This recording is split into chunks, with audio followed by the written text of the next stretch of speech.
Allò, que està envoltat de... allò.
Jo he decidit dibuixar una imatge d'una mitja lluna i una silueta humana. La lluna té els ulls quasi tancats i la persona fa com si acariciés la lluna. Amb aquests dos elements he volgut representar l'amor platònic, perquè per mi la relació entre la lluna i la persona és una cosa impossible i que no pots arribar a tenir. Els meus dits ja te reclamen. Amb aquesta imatge he volgut representar dues coses en el tema de l'amor. Primer, que pots començar molt bé i acabar molt malament, la relació. I l'altre seria el començament d'una relació des de joves fins a vells. El record flota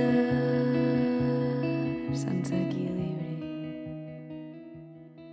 El temps passa i se freda. Jo no m'he volgut basar tant en l'amor que li podem tenir a algú altre a l'hora de crear un vincle amorós amb algú altre, sinó més en l'autoestima i en l'amor propi, de manera que he volgut dibuixar dues persones abraçant-se que representen un mateix, en el sentit de que quan una persona no s'estima gaire i està ferida, però el seu subconscient l'abraça per curar-lo.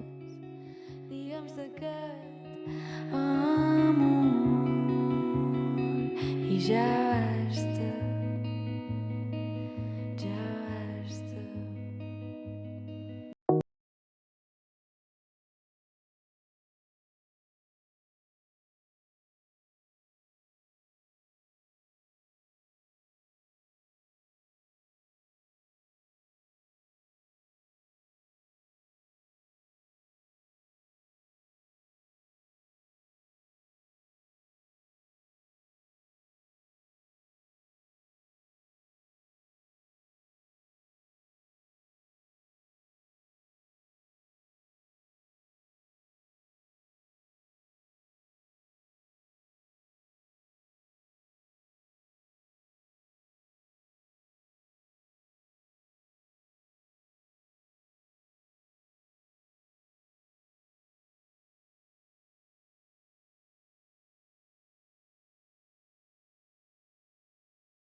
relacionades amb l'oceà com a fil conductor, ja que tenim moltes ganes de començar vacances i ens agrada molt el mar.